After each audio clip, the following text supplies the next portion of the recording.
jackass. Oh yeah, thanks for the idea. I wasn't having volume on, but captioning. Yeah, closed captioning. Hold on, how do you do that? There's a little button on your remote. What a fucking millennial! How do you do that? Captioning, idiot. You see this remote? It's called, where Look CC for a is CC on. button. you go to menu, you go to or options or whatever it's called. Henry, not everyone watches movies with subtitles like me and you. I know, right? Fucking plebs. Nah, I just keep it on silent. I'll keep it on the good silent. thing is this whole conversation is live. So Yeah, we're live in front of 20,000 people, guys. Oh, we're doing great. Good thing Wow. I didn't say that one thing I said. Thanks, My guys. number 10 is Dr. Seuss's The Grinch. So anyway, welcome to Rankings discussion on how to turn on closed captioning. But no, really. We're here because we're talking about the best movies from last year. I've got a really great panel with me today, and I've got some newcomers. Some people have been trying to get onto something before, but they've just been busy and that. But first up, I've got Henry Sanchez. Henry, how's it going? It's going pretty well. If you guys, obviously nobody watched it, but if somehow you watched my top 10 of 2018 on my personal channel, I'm doing it a little differently. So I want to have some fun with it and kind of talk about my honorable mentions, but also ones that deserve to be mentioned and ones that I love, in one way or the other. So I'm going to have fun with this list, and I'm going to definitely be roasting Ryan all night. So enjoy that. Also, he's a returning guest. We've got Dan. Dan, how's it going? Hey, I'm doing great. You know what? The thing is, I'm just so happy I have a chance to share the greatest movies of the entire year because my list is going to be the best. Greatest. If First Man is on your list, you're wrong already. Just saying. Anyway. Are you saying he's the first man to have that on his list? Hey, that's terrible. Please. And next up, we've got our Golden Globes correspondent, Caleb Coho. Caleb, how's it going? I'm doing great. I have got the Golden Globes going here. I will keep you up to date when stuff happens. Also, I'm not the movie aficionado that saw absolutely everything that Henry did, but I think I have a good list, and it's definitely at least better than Ryan's. And up next, we've got the aforementioned Ryan. Ryan, how's it going? I'm doing well, sir. Thank you so much for having me. Happy New Year to you and to all of our panelists here tonight. This is going to be a great panel talking about the year that was 2018. Let's have a good show. And I'm going to maintain the best amount of professionalism during the course of this broadcast. Yeah, he professionally saw 20 movies all year. And Jordan asked for the first time. Also, we've got Zach. Zach, how's it going? It's good. So if you watch the Confidential Cinema Top 10, mine's mostly going to be the same because I'm not an insincere liar like Henry is, not actually saying his top 10 movies. I speak my truth, yo. Fine. I'll do two lists at once. I have one different. I got rid of one that had a release date controversy. Ooh. Was it a fantastic movie or not? Keep going. Fantastic. Female. And before you ask, we're not giving flu shots to anyone. We're not doing stupid Golden Globe bits here. But anyway, to do his 10 through to 6 first, Henry, what is your 10 through to 6? I do want to say, even though we're not the Golden Globes, we don't have any females on this panel, just like the Golden Globes mentioned about directors. So I will throw that out there. So my number 10. My initial number 10 on my personal list was Bumblebee, but I'm going to throw out this one that was a little lower on my list, but is one that surprised me because I went into this movie knowing nothing about it. My buddy dragged me to it, and I was really happy. It's a dark comedy. It has two fantastic young women in the leads, and it has thoroughbreds. Corey Finley's movie. He did a great job with this movie. Olivia Cook and Anya Taylor-Joy, fantastic jobs. They're hilarious. Anton, if not his actual last, one of his last, because depending on release dates, Anton Yelchin's potential final movie or one of them. He was fantastic. Based on this movie alone, makes me wish that he was still around to see more movies. And obviously, for other reasons, because I would want him to be alive. But based on talent-wise, this is one where I really stood out. And this was just a fantastic movie. I really enjoyed it. And if you guys haven't seen it, which a lot of people haven't, or even heard of it, I would check this out. A nice little small crime thriller. which is kind of quirky. So I like it. And then number 9, this is a movie that if we're doing punting rules, like top 10 is going to be punted because it is from one of my favorite directors, Isle of Dogs, Wes Anderson. Are we doing punting rules or like what are we doing with that? Shut your mouth. Keep talking. All right, don't shut your mouth. Keep talking. Number 8. Number 8. All right, so we are okay. And then number 8, this is a movie that it's ironic that I'm saying it's second because you would think that I'm upgrading my list having this on here. And that is Upgrade. That is a movie, a fantastic sci-fi thriller horror movie. It's got action. It's got all those elements to it. It has a discount. Tom Hardy did a fantastic job. The best Venom movie that came out of 2018. I just had a lot of fun with this movie. This was a shocker because similar to Thoroughbreds, I knew nothing going in, and I had a blast. And it is a fantastic rewatch. The only reason it didn't make my actual top 10 of the year is because of the cop storyline. It kind of is really thin and really falls flat and takes you out of the movie. And it's only like an hour, 45 minutes long. So the fact that you have that plot line that's not as interesting as you would want, it's still fantastic. Great action. And I already forgot his name. I should have prepared better. But discount Tom Hardy did a fantastic job acting against himself in the movie. And Stem is an interesting character. So did you say through 8 or through 7? Logan Marshall Green. 6. So give us 6. Wow. We're really going. Okay.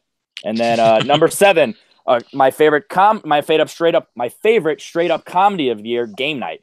This is a movie that I am so surprised going into this because when you think of studio comedies, you think of just flat stuff, but it actually had a nice plot going on. It actually had interesting characters from an ensemble, characters from actors that you really don't expect much from. And I just had a lot of fun with it. The references are great.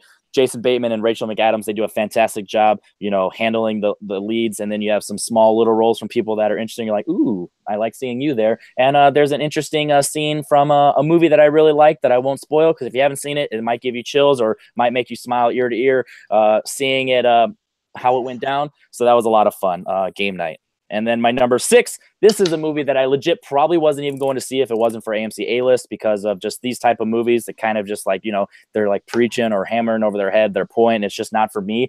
But when you do it well, obviously, because I love this movie, when you do it well, it really reaches me on an emotional level. And I just probably one of my favorite performances of the year from Russell Hornsby, The Hate U Give.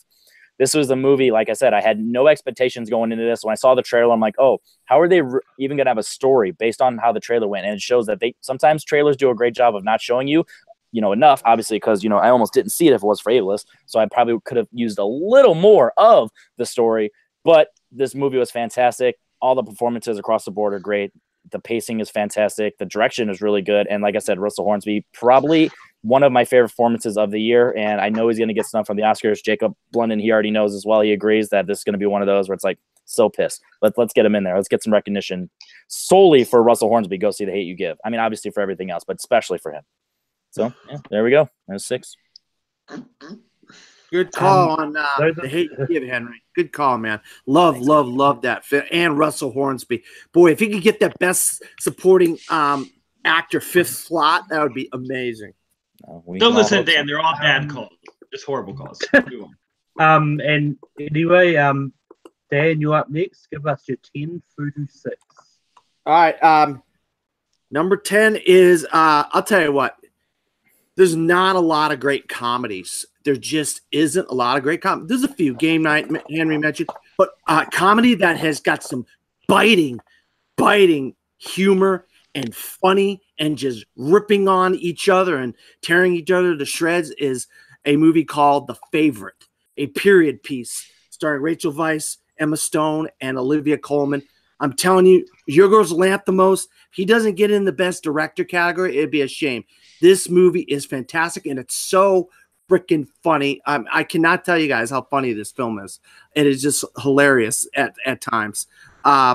Number 9 is a little movie that came out last year at Sundance, but it seemed like it was just gaining more momentum and momentum. It really told the story of somebody that I think, it's about a girl, but we could all relate to having problems in our life and maybe having problems in school. It's called 8th Grade. 8th Grade, starring Elsie Fisher and directed by Bo Burnham. I saw a lot of myself as a child in that film, even though it's about a teenage girl. Number 8 is a movie about a guy that I absolutely despise in real life, but in the context of the box of what I watched it in, which is a movie theater, and the acting and the performances, I think it's clearly one of the best films of the year. And Christian Bale gives a unbelievable, transformative performance as Dick Cheney, and Amy Adams as his wife, Lynn Cheney. I cannot say enough. Adam McKay, he's 2 for 2 in the last 2 movies with The Big Short and now Vice. I swear, guys, this is an incredible film. You guys should all see Vice if you haven't seen it. Number 7 is my first of my 2 documentaries on my list, and it's about a show that I grew up watching as a kid. It was a little bit before my time, so I saw the reruns, but I learned so much from this show, and this man was such a hero of mine growing up as a kid, and a lot of the kids that I knew, my brothers and sisters and people, all love Mr. Rogers, Fred Rogers, and this is a great year for documentaries, and Won't You Be My Neighbor is one of the top films, let alone documentaries, of the year. And my number 6 is my other documentary on this list, and I'm telling you guys, please do yourself a favor and go search out 3 Identical Strangers. It is about these 3 guys that grew up in different families that all eventually find each other, and it became a big story in the early 80s. They were all on Donahue and so forth. But that's just the beginning of this crazy story that these guys go through. I cannot say enough how amazing this movie is. And I didn't even put RBG on my list, but that's another documentary that's great. Yeah, there definitely is a lot of great documentaries around this year that's going to make the documentary race interesting. Caleb, what is your 10 through to 6? Ooh, fun. My turn. As the official Golden Globes correspondent, shouts out to Green Book for winning supporting actor for Mahershala Ali and best screenplay. All right. My number 10, if there's a couple movies that fought for this spot, Ballad of Buster Scruggs and 8th Grade being 2 of the honorable mentions that fought for it, but ultimately I landed on this movie because I really didn't have any expectations, and it blew me away. It's Bumblebee. It's really a sweet girl and her car story, girl and her dog sort of story with the Transformers universe, and I thoroughly enjoyed it. Thought it was a great soundtrack and a really fun time at the movies. My number 9 is a movie that I heard a lot of good and bad things about throughout the year, and I ended up loving. It's a bonkers film called Sorry to Bother You. It's outrageous. It's fantastic. It's hilarious. I love Lakeith Stanfield in the film. David Cross and Patton Oswalt have really fun cameos in the film. But yeah, Sorry to Bother You. My number 8 is probably the film that might win Best Picture. It's a cinematic masterpiece, in my opinion, via cinematography. I mean, great performances from Bradley Cooper and Lady Gaga. That's A Star Is Born. Great first-time outing from a first-time director in Bradley Cooper. Great music, great soundtrack all the way through. Beautiful story. My number 7 is a film that I saw right before making this list that I tried very hard to see because I missed it early in the year. It is A Quiet Place. It is a very well-directed film, terrifying. I was afraid to breathe while watching it in my own room. So it was very well directed, did a very good job of putting me into the movie. And then my number 6 is Searching, another movie that I sought out to make sure if it was top 10 worthy. And it's the most unique movie I've seen this year, just the way it was made, the way it was put together. The story is, I'm a big sucker for mysteries, so this was a good mystery. John Cho gives a great performance, so Searching is my number 6. Yeah, Searching. I don't know, guys.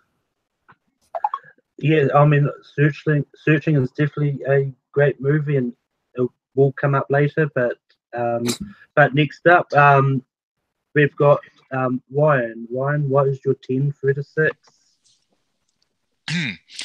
My 10 through to 6 are as follows, good sir. Number 10 is Christopher Robin. I actually really enjoyed this movie. It put a smile on my face from beginning to end, despite a lot of flaws that it has. The visual effects were great. I just wanted to give all those animated, digitally characters all a big hug because they were just awesome. They put a smile on anyone's face who had the privilege of watching that film in a theater.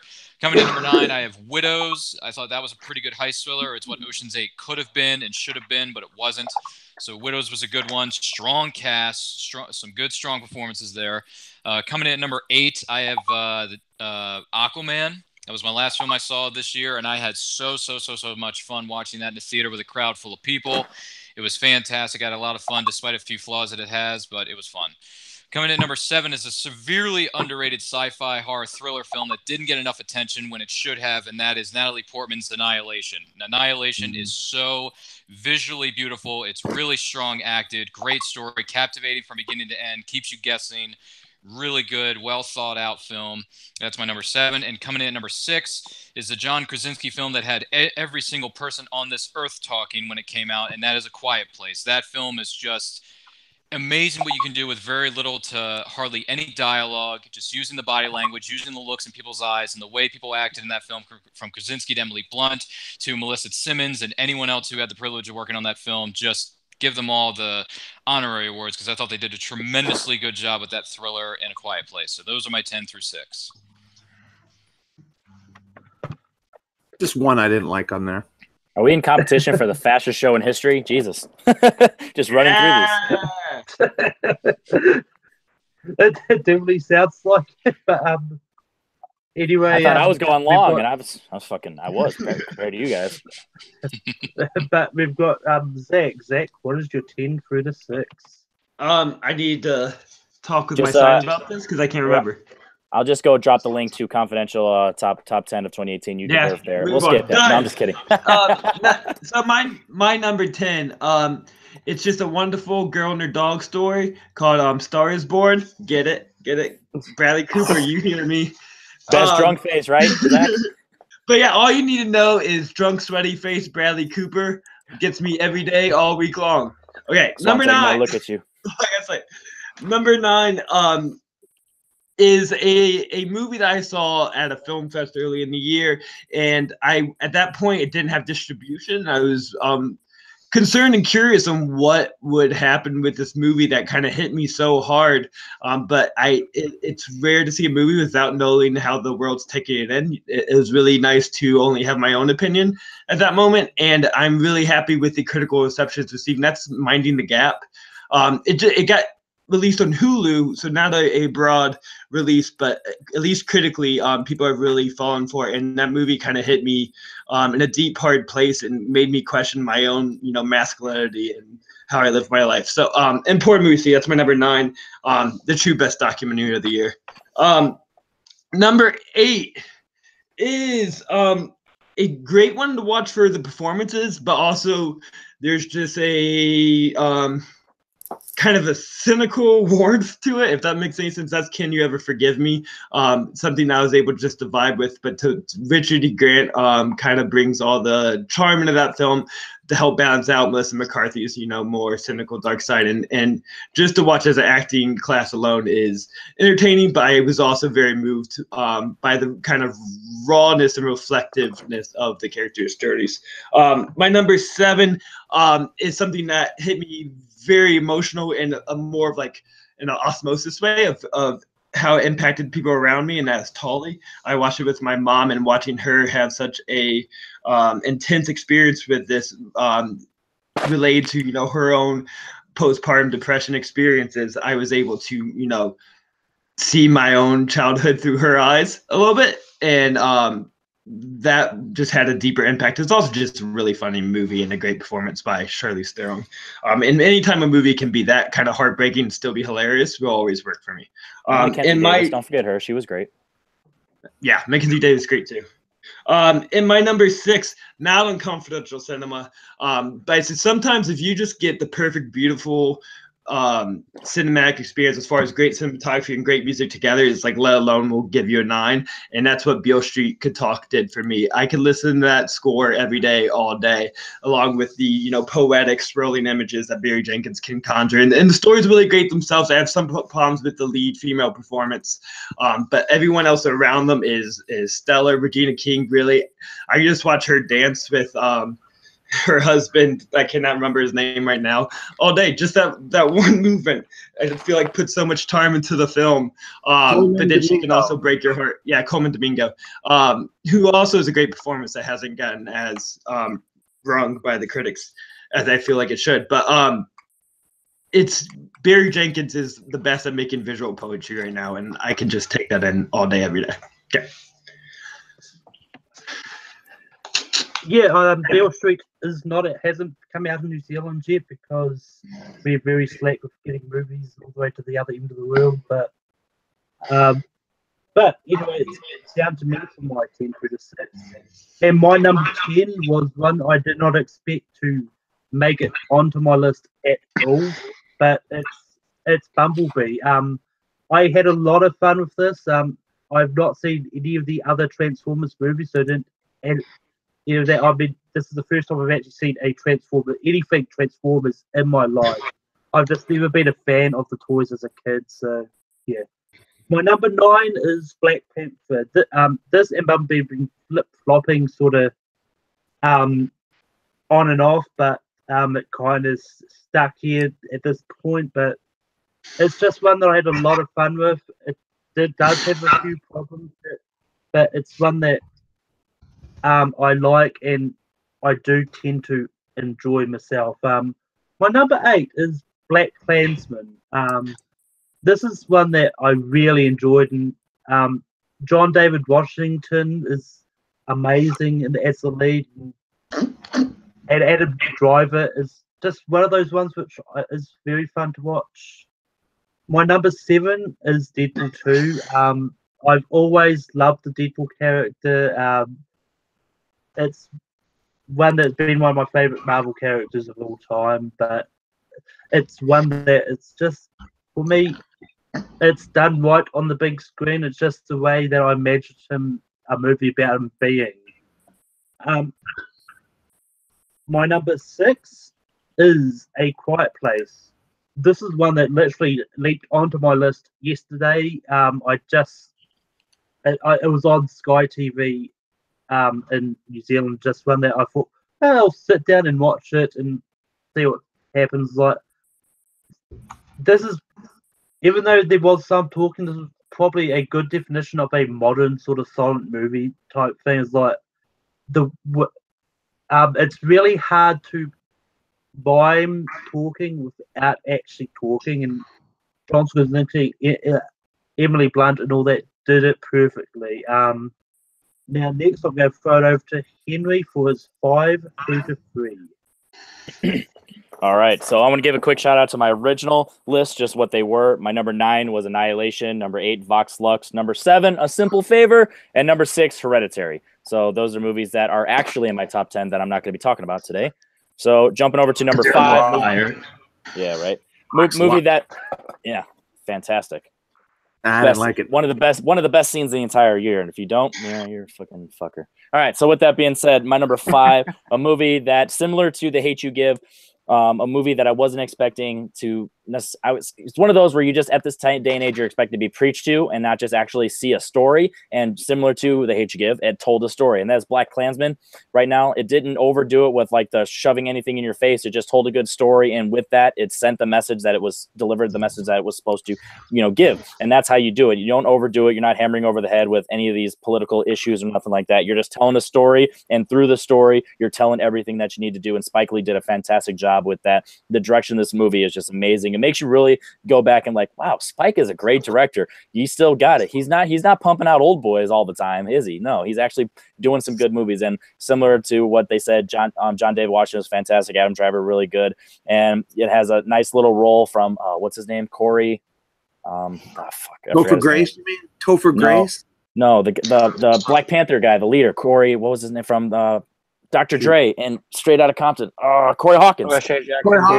Corey Hawkins was a fantastic as the lead guy. Just seeing that one little scene, he did a fantastic job in that role. So it just shows that Spike Lee can bring great characters, even if they coming in and only do one scene. So it was really surprising seeing how much fun and also eye-opening Black Klansman was without hitting you over the head.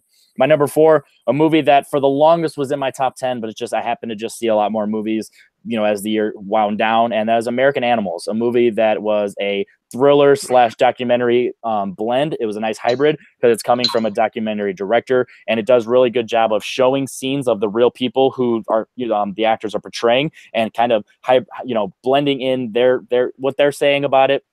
And then characters like Evan Peters, which arguably is one of the not greatest, but one of the better performances of the year that you're never going to hear anyone talk about. And this movie was just a lot of fun. It was slick, well directed. The acting was good. It was funny. It had some charm to it, and it made stealing a book pretty interesting and pretty thrilling. And that is a fantastic job. So shout out to that director, Bart Layton.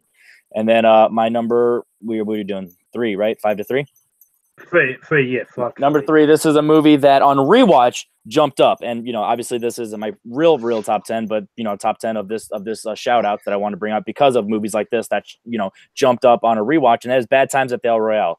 Drew Goddard's second movie was fantastic on a rewatch, because once you realize where it's going, and it's not as I kind of don't like when people compare this to like a Tarantino movie, because it's really not. It doesn't have that witty dialogue. It just has a smarter script than you think, and it's kind of slick, and it's really fun, but only when you're not expecting a Tarantino movie. So if you don't go in expecting a Tarantino movie, you're really going to get exactly what Goddard's going for. And it has more subtle, smaller moments like I wouldn't call it a dinner scene, but when Cynthia Erivo and Jeff Bridges are sitting down together and having a conversation, they're really opening up to each other, getting to know each other. It has a lot of heart and emotion to it. And it's stuff like that you wouldn't necessarily get out of a Tarantino movie. So I don't think he was going for a Tarantino vibe. So it's kind of upsetting when you hear that comparison, because it's not necessarily what he's going for, but it does have the, dark comedy elements to it, so I get why, but it is its own movie on its own right, and it's a really good movie. And if you only seen it the one time and you were underwhelmed, give it another shot, knowing where it goes, and knowing that some characters aren't as important as others, and it kind of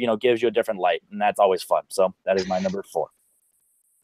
Yeah, I like you had a couple really good ones on there, Henry. Hey man, that's right.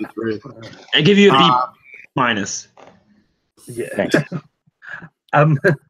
Dan, what is your 5 through to 3? My 5 is a film that's already been mentioned once. It's called A Star Is Born.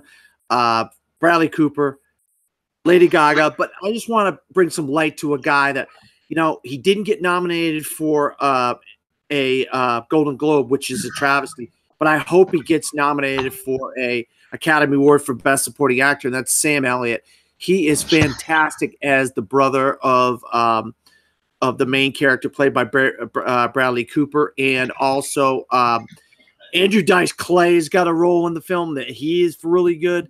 But the thing about him being an alcoholic and that stuff that really hit me hard. And I thought Lady Gaga was fantastic, but that close up filmmaking where the in your face kind of filmmaking really did it for me for A Star Is Born. And I had never seen the other versions of this. I'm going to try to see the other versions, but I really enjoyed A Star Is Born, and I think it's got a legitimate shot to win the Academy Award for Best Picture.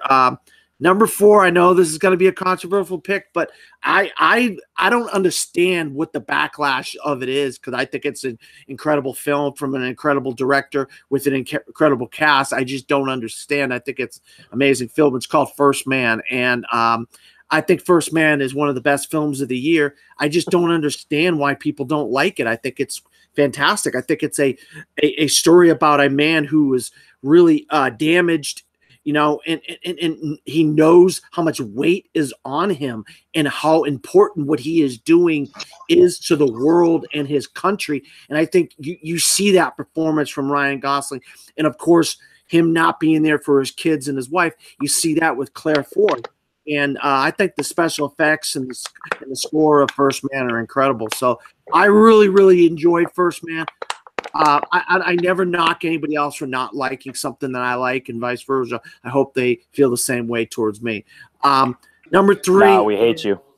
A film that I saw a long time ago from a man who wrote some of my favorite movies of all time, and directed 2 or 3 other films. But this film really hit me hard because I think about life, and I think about what's going on in our country, and I look at people and I say, well, why are they like that? Or why? So I judge people. But this man who is a damaged man, and he doesn't know what his purpose in life is, even though he is a priest. he really has some conflicting things going on in his life, and that's First Man, starring Ethan Hawke, directed by Paul Schrader. First Reformed. First Reformed. That's what I meant. I said First Man because that was 4. I meant First Reformed was my number 3. I got 2 firsts back to back here. Good. Thank you, Henry, for saying that. First Reformed. I love this film so much. When I first saw it, I had to watch it over and over again, and it affected me even more the more I watched it. And so that's why First Reformed is number 3 on my list. And I mean, I will say this: you weren't the only one that had a First Man on their list, but he sadly had to drop out. He got off the panel, so you definitely weren't the only one that was originally going to be on here. So, anyway, Caleb, what is your 5 through to 3? Before I do my 5 through 3, the reason why I don't have First Man on my list is because it is technically beautiful. Linus Sandgren, great cinematographer. Justin Hurwitz, great composer. Visual effects, good. Gosling's a block of wood. The movie is overall the worst movie Damien Chazelle has ever made. It is dry, bland, boring, and the worst 2 hours I could have spent watching a Chazelle movie. La La Land, much better. Anyway, Hey, somebody cue the music.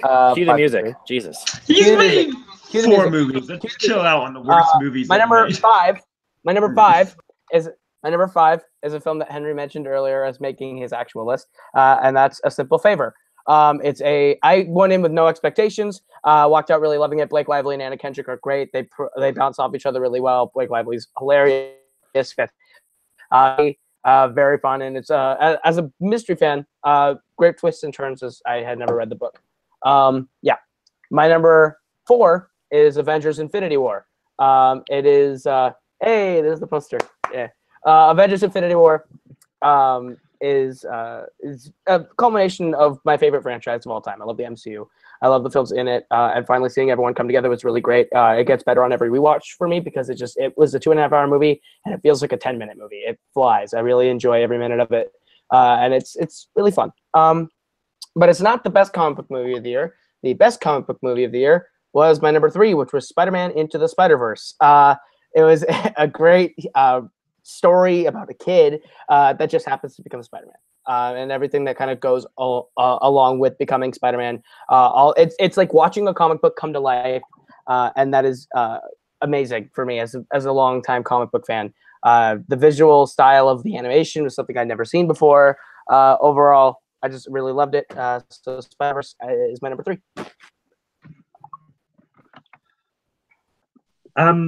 Yeah, I haven't got around to seeing Spider-Verse yet, but it is on my list to still try and see while it's still in cinemas. But Ryan, what is your 5 through to 3? So coming in at number 5 is a great cinematic achievement of 10 years leading up to this moment. Best comic book movie villain we've seen in 6 years since the first Avengers, because the second Avengers is a piece of garbage and it doesn't count. It's a horrible film within itself. But Avengers Infinity War picked up the pieces that were shattered on the floor of the second one, made it a masterpiece, incredible direction, great acting, made me care about characters I had no interest in caring about before, and that was the Guardians of the Galaxy. And now I do care about those characters and seeing what happens to them in the next few installments of the MCU. Coming in at number 4, had no interest in seeing this film because I thought the trailer was I've already seen the story before with the Judy Garland version. Not a fan of this artist particularly. Don't care for her popularity or her celebrity, but due to the urge of my fellow colleagues in the Alpha Alliance, they said, go and see this movie, watch the trailer again, give it a chance, and I think you'll enjoy it.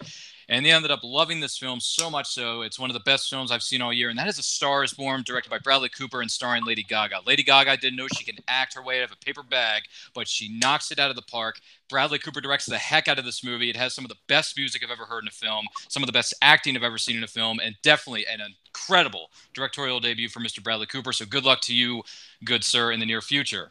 Coming in at number 3 is, I thought the first installment of this franchise was fine, good. I didn't think it was all that great. A lot of people worship the ground it walks on. I don't know why. But the sequel came in and KO'd me like a ton of bricks, and that is Michael B. Jordan's Creed 2. My goodness gracious. Original Rocky, Creed 1, Creed 2, booyah, fantastic. It was an incredible film, incredible acting, really good story. When a film makes you feel something, whatever film it may be and whatever genre it is, that film has done its job particularly. So Creed 2 gets a 2 thumbs way, way up for me. So those are my 5 through 3. Those are definitely some interesting, great picks. Zach, what is your 5 through to 3? If you got Malcolm roasting you, you're in trouble. No, he's not roasting me. He's respecting me, unlike the rest of you. If you don't understand the tone of his interesting, Ryan, I really respect how you deal with our shit. There you go. That you have horrible taste. That doesn't help me. I don't care. You're just patronizing me now. I don't care. All right, you're the least asshole of all of us. That's a good thing. It's very true because I try to remain professional. Number 5 is Leave No Trace. I'm a sucker for any movie that takes place in a forest. So I don't know why. I didn't grow up in a forest, but somehow I feel like I relate to it more than movies that take place in houses. But it has possibly my second favorite final scene of the year. My favorite will be in my number 1 choice. But it makes the whole movie, have meaning because it's surprising, but also just seems like the natural way of things. It completely makes sense for these characters and how it turns out, and helps the movie kind of to resonate with you for days to come because of that. So that's my number 5, Leave No Trace. My number 4, sometimes you're just in the right mood for a certain movie, and when I watched Old Man with a Gun, I just completely hit my vibe, just left me kind of relaxed in a weird way, and just utterly just entertained in a delightful manner that's coming from a crime movie, but also still did resonate with me in the idea of finding something that you love no matter what it is and trying to do it as long as you can. And it's kind of a metaphor for Robert Redford's career lasting as long as it has, as well. And I think people who are disappointed are expecting much more of a crime caper movie than it is, but it's really a tale about aging and the way you look at your life and the things you value within your life. My number 3 is, the 3 watches could be my number 1, but I watched it in the middle of a festival when I saw 21 movies in a week, and I kind of forgot most about it, but it's just completely up my alley. And that is Isle of Dogs.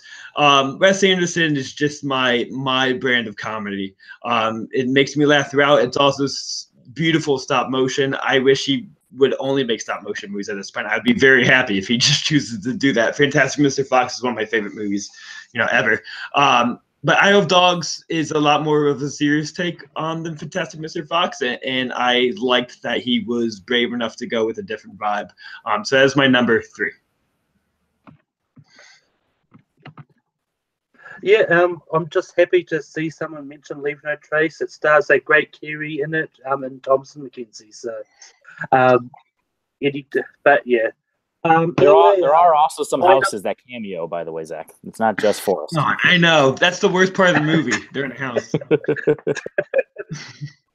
Second worst part of the movie, the rabbits. Fuck rabbits. Okay. Only Paddington Bears. Potatoes. Anyway, my number 5 is A Star Is Born.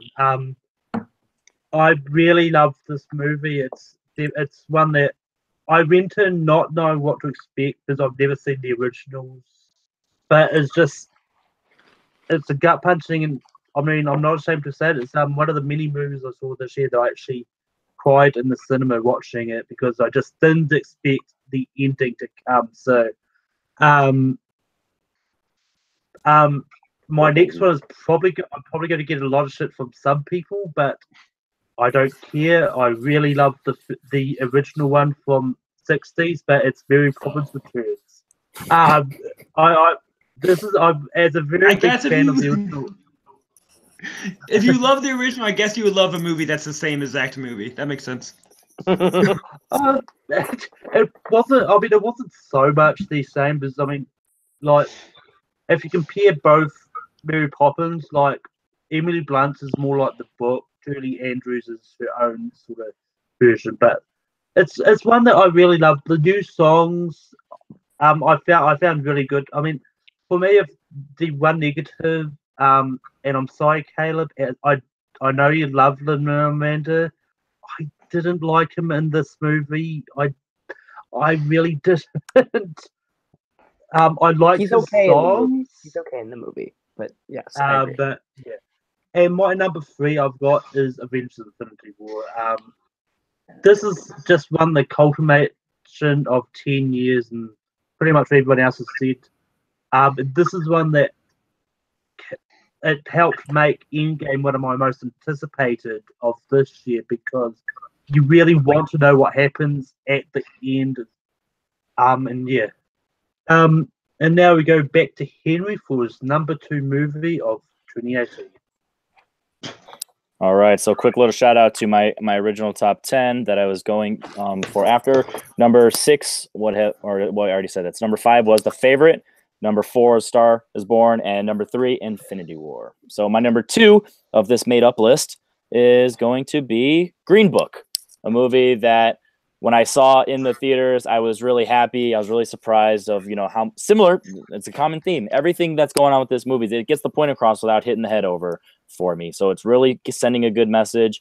And I really enjoyed the performances. Viggo Mortensen and Mahershala Ali, they do a fantastic job. I don't necessarily think that they're Oscar worthy, but I do think they did a really good job for the movie that they were given. I really like Linda Cardellini as the wife, and also in A Simple Favor. She was in that for one scene. So she had a pretty good year for small little bit roles. I just enjoyed this movie from start to finish. The pacing was done really well. And Peter Farrelly, I feel like he did a really good job for kind of stepping out of his comfort zone and kind of shows like, hey, maybe if he starts taking this seriously, he doesn't have to just do fart jokes the entire time. So, I really liked the Green Book, and I've only seen it one time, so I'm not confident if it'll go up or down. But for now, Green Book was my number 2 on my adjusted top honorable mentions. So basic.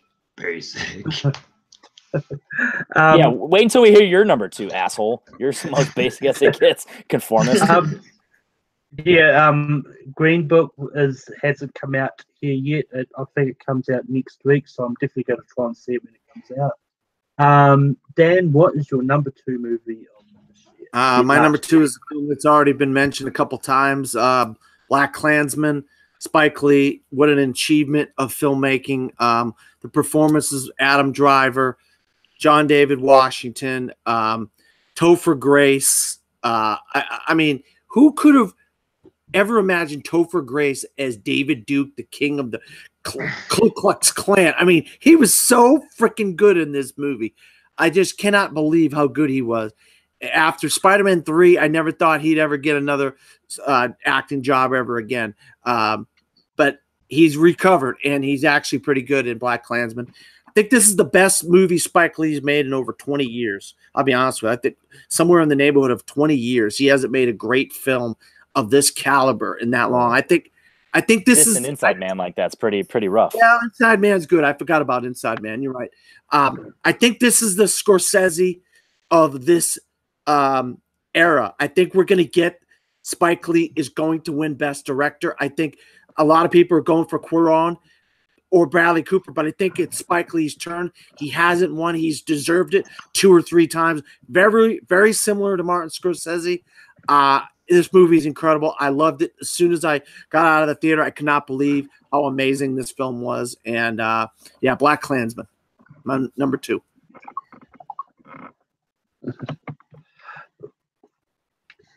Yeah, it's definitely good to see Black Klansman getting a lot of love. As Caleb, you're there. All right. My number 2.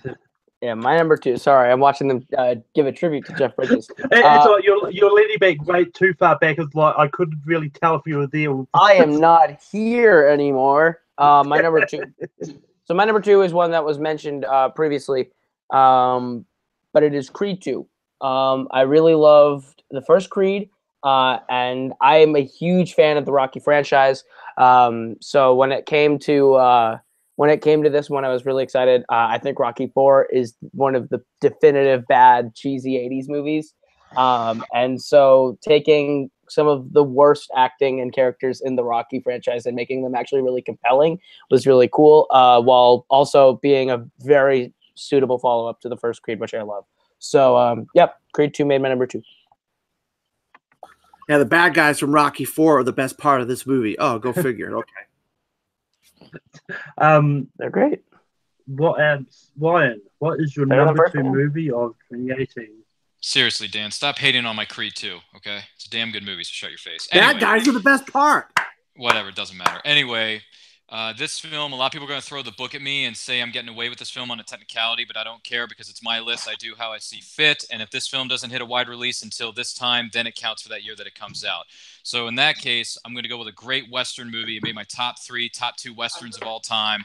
Christian Escape Bale, Room. Rosamund Pike, Wes Studi, and it's Hostiles. Hostiles is a mesmerizing, gut-wrenching, just well-acted, well-told story of a Western. And Hostiles is my number 2. I thought it was great, and proud to say I got that one on Blu-ray, and it's well worth the buy because it's an incredible film. If you have not seen Hostiles, do yourself a favor, sit down and watch it because it is one of the absolute best Westerns you're ever going to see in your life. So that is my number 2. I have it on 4K, and it came out in 2017, not 2018. But Wide Don't release worry- is don't worry, 2018, Ryan. So get off my case. Originally, it was in my bottom 10 of the year for the longest till I decided to consider it a 2017 film. So you're welcome. Bottom 10. Yeah. Whatever, dude. It's a 2018 film when it hits wide release for me.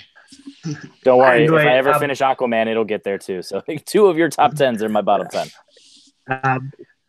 Anyway, talking about people that got away with technicalities on the originally did his top 10 list. Zach, what is your number 2?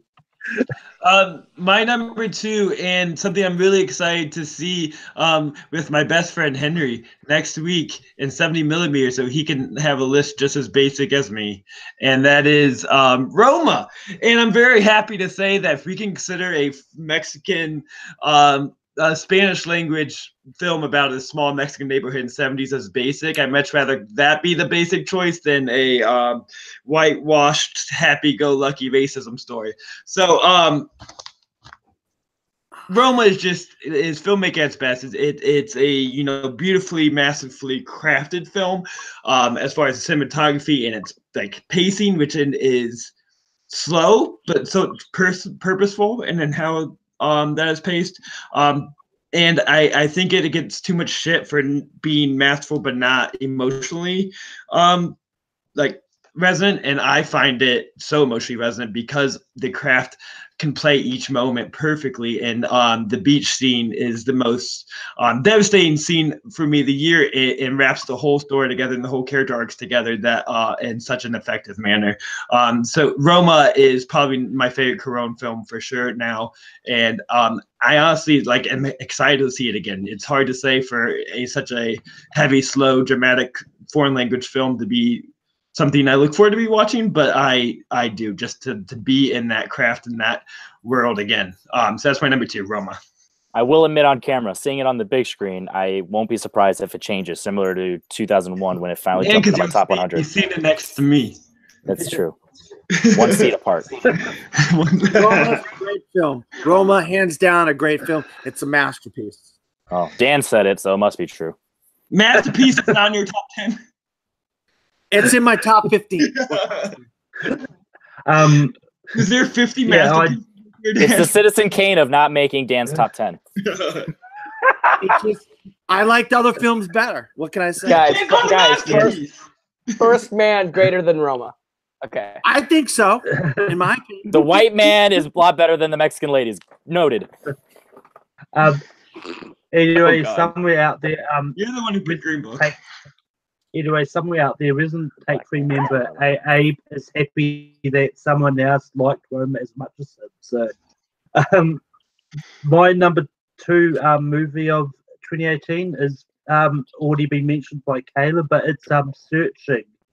This is one that I really loved, and like after seeing the trailer to Unfriended, I didn't know if this sort of style would work, but I saw this one on the big screen, and this is just works, and you really feel for John Cho, and he's definitely one which I thought could have been a dark horse for a lot of nominations, but clearly it's not to be. But Searching is definitely up there. Henry, do you have any more honorable mentions? And give us your number 1. Yeah, real quick, I'll throw out some honorable mentions. Similar to what you said, Searching is my number 12 on my personal list. Bird Box, big surprise for me. out of Netflix. I was shocked of how much I like that movie. I'm on record saying I like it more than A Quiet Place. Creed 2, even I give you guys shit, as my number 15. Unsane from Steven Soderbergh. I love that movie a lot. On rewatch, it still holds up, even though you know the mystery. Ralph Breaks the Internet, my favorite animated movie of the year. I really enjoyed that movie a lot. And Sorry to Bother You, which is one that I loved a lot and I brought up, before. So my number 1 on my fake list is my number 11 that got bumped off in the last minute when we recorded 2018 Movies Over Confident Cinema, and that is Blind Spotting. This is a movie, once again, similar trend, a movie that I thought it was just going to hammer over the head the themes, and it just told a really engaging story, and I was really compelled throughout, and I definitely was very impressed of how it handled the situation. And I'm never going to remember this guy's name. So the two leads were David Diggs and Raphael Cassel. I really feel like Raphael did a fantastic job as a side role, because I feel like he had a lot to handle as, a non-African-American person portraying a character who's kind of living that lifestyle and portraying that type of vibe. And I really felt like he did a tremendous job of handling that, honestly, and without overdoing it or overacting or kind of being, disrespectful. I really felt like he did a great job. Just the two leads, Davide did a fantastic job of really having that raw emotion and just showing how he's feeling and how conflicted he is as a person who's deep down is kind of a decent dude, just lives in a bad neighborhood over in Oakland and just kind of got stuck, wrong place at the wrong time. Now he's paying for it for a couple years and he's trying to, get off parole and handle the situation. And then some stuff goes down and he's really conflicted and he's starting to man, I got my buddy over here who's kind of a dickbag. I got me who's not that bad, but I have this bad rap, and he's just dealing with the life. And I just, was really engaged on this story, and I was really happy to see it. And maybe on a rewatch, it would have, made it into my personal top 10 over Bumblebee. But with only seeing both of them once, I went with Bumblebee the slightest edge, and probably going to regret it. Good number 1. And Blind Spotting, very underrated film. A lot of people thought it should have won Sundance last year instead of The Miseducation of Cameron Post. But anyway, Dan, do you have any honorable mentions? Give us your number 1. Yeah, I have some honorable mentions. If Beale Street Could Talk, I saw it on Thursday. It's still, I'm still thinking about it. The filmmaking style, the acting, the story overall, the score. I'm still thinking about it as is, 4 days later. What a great Barry Jenkins, boy! What a great talent he is. Can You Ever Forgive Me? Melissa McCarthy. She does 2 shit boxes during the year, and then she comes out with this in around September, October. And Richard E. Grant, he's definitely going to be nominated for Best Supporting Actor at the Academy Awards. He's got a legitimate shot of winning, but I think it might go to Mahershala Ali. A Quiet Place. I drove all the way to Tampa because I wanted to see this movie 2 or 3 days early, and I drove there, and I was so happy I did because it was worth the drive. And I live about 2.5 hours away from Tampa. But I just love that movie so much. John Krasinski, Emily Blunt, what an incredible feat, what they were able to do. And a resurgence of the horror genre. I mean, what a great couple, 3-4 years of the horror genre. It's really come back. Roma, absolutely a masterpiece. I love so many films this year. It's hard to come up with a list of 10, but I really did love Roma when I saw it. I'll tell you, Yalitza Aparicio, she's incredible in it. I loved her. And my last honorable mention, actually I have 2 more. Incredibles 2, my number 1 animated film of the year. I thought it was way better than Into the Spider-Verse. It's just my opinion, guys. I resonated with the story of the family, the father, the daughter, the son, that dynamic. And I really enjoyed Incredibles 2. And another horror movie that I had on my honorable mention, Hereditary. Toni Collette gives such an amazing performance of this woman who's just unraveling before your eyes. And I mean, in a just world, she would be nominated for an Academy Award for Best Actress. She's that good in this film. And this film is, incredible. 2 great horror films of the year, Hereditary and A Quiet Place.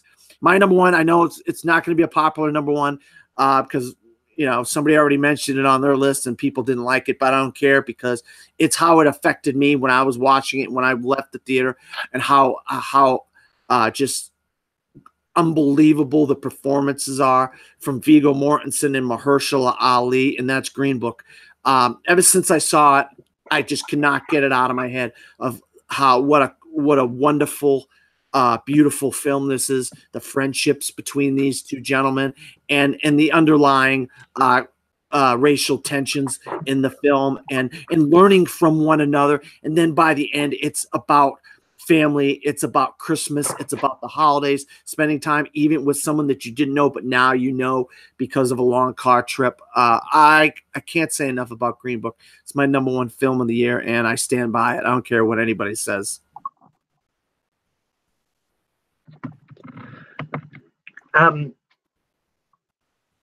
Yeah, but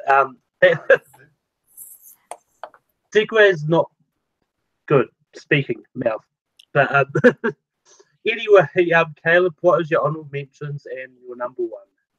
Okay, honorable mentions. 8th grade. Being the person on the panel that is closest to 8th grade, that movie resonated with me a lot. And having a sister in 8th grade, I see her going through a lot of the same things. Gucci. Also, Bohemian Rhapsody. I saw that for the second time the other day. I do really like it. Fun, feel-good movie. Great performance from Rami Malek. Ballad of Buster Scruggs. I know Henry hates that movie, but I thought it was a really fun anthology Western film. The Old Man and the Gun was mentioned already. Black Panther was mentioned already. Mission Impossible Fallout, great action film. And my last honorable mention is a personal one because I grew up listening to the band and listening to the song, but I Can Only Imagine was pretty emotional and I liked it better than most of the Pure Flix movies that get released. But my number one is a movie that Henry mentioned earlier that I think I am the biggest lover of in this community, and that is Bad Times at the El Royale. It's as I said before, I'm a sucker for a good mystery. I think Jeff Bridges, Cynthia Erivo, Lewis Pullman are all fantastic. Chris Hemsworth is great. Overall, it's got a great style to it. It's very it's very stylistic in the way of the 60s that production design that takes. I love everything about the movie, from Giacchino's score to Sean McGarvey's cinematography. But the story overall, great twists and turns. Like Henry said, when you realize some characters aren't as important as others, it does improve on the rewatch. My second favorite scene of the year is in this movie, and it is when John Hamm is walking through the tunnels while Cynthia Erivo is singing. Spooky, great. It's a wonderful film and a wonderful story. And Bad Times at the El Royale, my number one. Yeah, Bad Times at the El Royale was a movie that I wanted to see, just never got around to it, and so I'm gonna have to wait till it comes out on DVD and Blu-ray. But yeah. Anyway, Ryan, what are some honorable mentions, and what is your number one?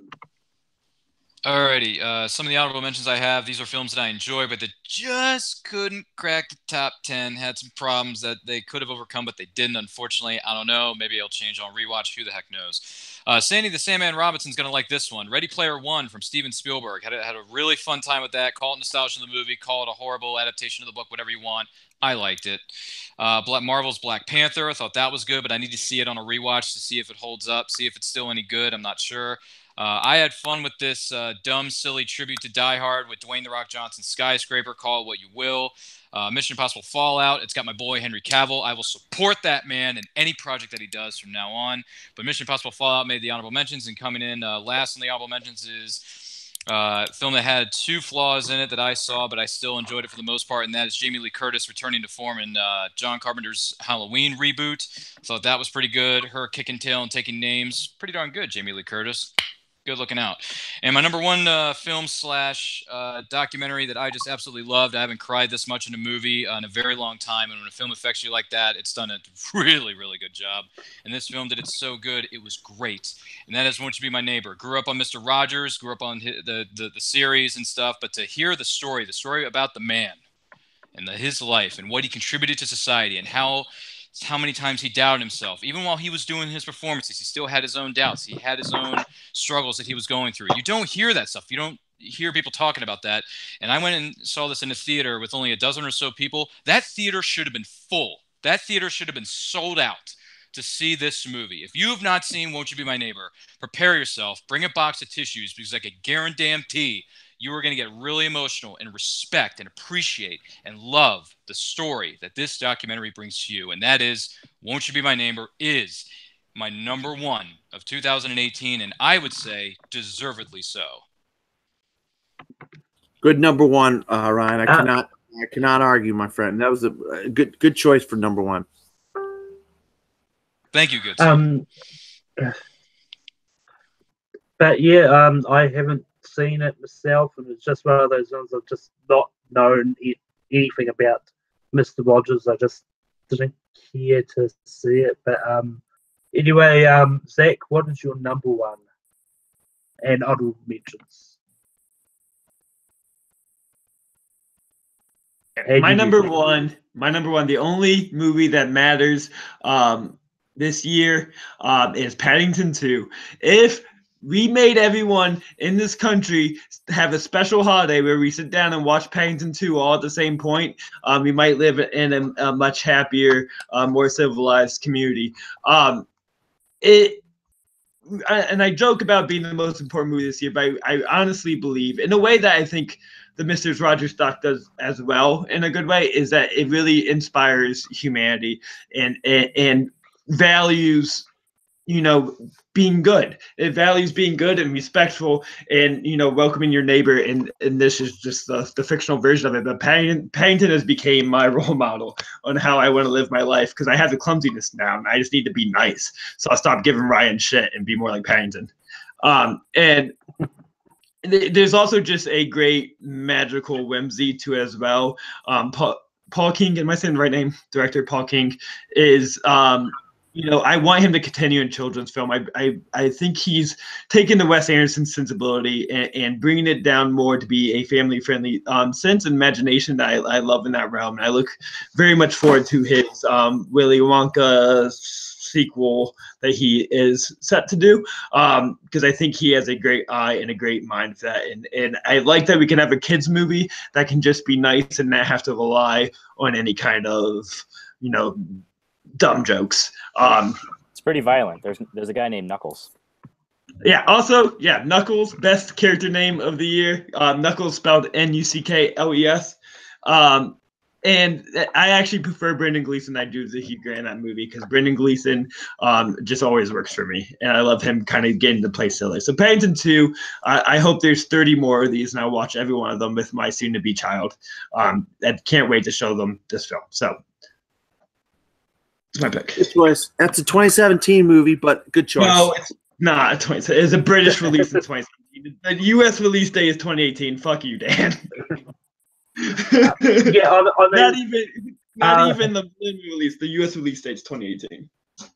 Yeah, I mean, the fact that it qualifies Oscars in 2018 sort of means that it does count. I did it. It would have made my own top 10 list if it came out in 2018 in New Zealand, but it didn't. It was earlier. So, but my number one also has a bear in it. My number one is Christopher Robin. As someone who grew up with Winnie the Pooh and all that, I really love this movie. And when I saw the trailers, I didn't know what to think of it. I didn't know what to expect. But I went and just relived my childhood and just, it's but yeah, it's one of my favorite movies of the year. It may not be really good, but damn it, it's one of my favorites. So that's what matters. So congrats, Malcolm. I respect that choice, dude. I respect you for that. Hey, it's your list. I've always said that, man. Film is subjective. Whatever is in your eye. I know. So if you love Christopher Robin, good for you then. I like it a lot. Respect. That's awesome. I like Christopher Robin. I thought it was a good movie. Mm-hmm. Nah, if your list isn't my list, you're a terrible person. Let Malcolm talk. But anyway, some honorable mentions that I had that could have made it. I had Mini Player 1, which was in my top 10 for quite a lot of the year. I had 8th grade, and I had Love, Simon, which I thought was a surprise. But it's now time to combine list, and I got everyone's list beforehand and did complicated maths and stuff, and I have the envelope here with the nominees written on it. There's an actual fucking envelope. Holy yes, cow. He's making this official, Henry. Good job. Can we see that address on that envelope real quick? I mean, if you want to see and now to read the I'll envelope. Here's the cast of Black Panther. It's from the Academy, Henry. Caleb. Oh, we actually meant Green Book. Yeah. Who did? Yes. Who won Best Director? Alfonso Cuarón for Roma. I did. I won. Yeah, Zach Ford won. Zach won Best Director. Yeah. All right, Malcolm, let's see what you got. But anyway, the combined top 10 list with all the panel. We originally had 3 other people on the panel, so it changed quite a lot between them. So, but at 10, Christopher Robin sneaks in there. At 9, we've got Searching. At 8, we've got Won't You Be My Neighbour. At 7, we've got A Quiet Place. At 6, we've got Creed 2. At 5, Bad Times at the El Royale. At 4, Black Klansman. At 3, Green Book. And at number 2, we've got Avengers Infinity War. And our combined number 1 movie of all time of 2018 is The Star Is Born. It's a good list. But all in all, I think the combined list was... There's no fucking Aquaman on there, so I'm happy. No First Man, so I'm happy. Yeah, thank goodness First Man didn't crack that list. At one point, it was almost going to be there, but... Thank you for not showing up, Manning. Sorry. I mean, this is probably going to hurt Zach more. Hey, I respect everybody's opinion, but I'm telling you right now, First Man's better film than Christopher Robin, hands down. I had more fun watching Christopher Robin. What was number 2? Infinity War. Infinity War. Thank you. Caleb has to make a list of this for his records, please. Just trying to keep track. This is the most anti-Zach list. It's going to be posted on the Facebook page anyway. Zach, I don't think there's anything on your list that Star Is made Born it is the only one. Yeah, Star Star Is Is Born. Born. Bradley Cooper. Your number 10 it made it at number 1. How does that feel? But anyway, what's probably going to hurt Zach more, if everyone turned up, Roma would have been number 10. Wow. Number 10? That's not much better. Would have been Roma. This is what the list would have been if everyone showed up. Sure. I need a chance. We had Paddington 2 up there. I like Paddington 2. I would take. Let's see. What would I take off? I would pull Christopher Robin for Paddington 2. Why didn't you do that then? Because Caleb I didn't nominate Christopher Robin. If no one else had Christopher Robin on the list, then I probably would have done a voting thing for 10, because tied for 10 would have been Paddington 2 because they get it at number 1. But Iowa Dogs and Blind Spotting would have been there too. But it was just that Ryan had Christopher Robin at 10, which gave it that extra point. So, but anyway, time to get it going to plugs. Henry, plug yourself. Well, anybody over here at Take 3, if you don't know me, I have my own channel and I do trivia and debates over at Confidential Cinema. We have a group. It's exclusive, so no, you can't join, but you're more than welcome to watch. It's not offensive, but we just have a system. You start inviting the public and shit gets wild. So you can watch, and if anybody croaks, then you can potentially take their spot. So the more you watch, the more chances you have when people like Ryan get kicked out for being a jackass. And thank you very much. And can't stop roasting Ryan. Last one. Jackass. So he says. Dan, where can people find you online? You can always find me under my name, Dan Skip Allen, on Facebook, Twitter, Instagram, and Pinterest, or at From the Fourth Row at WordPress.com, where I write about movies, or a website that I work for called Cine Sports Talk cinesportalk.com. That's cinesportalk.com, where I write about sports and movies. And Caleb, where can people find you online and not watching the Golden Globes? 50,000 Well, plugs incoming. You can always find me watching the Golden Globes, Malcolm. You can find me over on Multiplex Entertainment, where I host Fandom Fight on Fridays. I help with Movie Wars on Mondays. And me and Jake have the co-hosters on Thursdays. The Fandom Awards will be happening on Tuesday. So check that out over on Multiplex Entertainment. And yeah, that's where you can find me. Where am I going to get invited, Caleb? Talk about it off camera. So Caleb, do you watch the Golden Globes every day and rewatch them every day? Every day. I rewatch every ceremony. That's all I do, Malcolm. Ryan, where can people find you online? Yes, sir. Maintaining the professionalism in this room. You can find me on Facebook at Ryan Permison. That's RyanPermison. Make sure you're following me on Twitter and Instagram at RyanRPM5. And make sure you're following our YouTube channel at Nerd Culture on YouTube. We got all kinds of nerd-related videos there. We got new ones coming very soon. Make sure you're following us on Twitter and Instagram at It's Nerd Culture. And you can also find me competing in the various fan movie trivia leagues here, including Confidential Cinema's Club. That is awesome-tacular, by the way. And a whole bunch of other stuff that I'm doing coming real soon. So thanks for having me. Look forward to coming back again real soon. Yeah, make sure you subscribe to his YouTube channel, Nerd Central. It's called Nerd Culture, but thank you. If you get the joke, it's a blast. Thank you, yes. Zach, where can people find you online?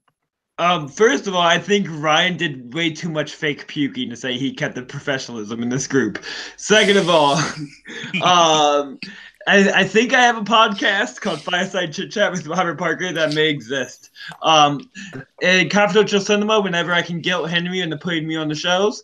And lastly, if you want to see me in real life, go deep into the forest, shout my name into the abyss, and I'll show up somewhere. Or the Music Box January 12th in Chicago. Music Box January 12th, row D, seat 14. We'll be there together, holding hands. Hand by hand. Kumbaya, my lord. Kumbaya. Or playing basketball about 2 hours before. Yeah, me breaking ankles and throwing elbows. Your own ankles, maybe.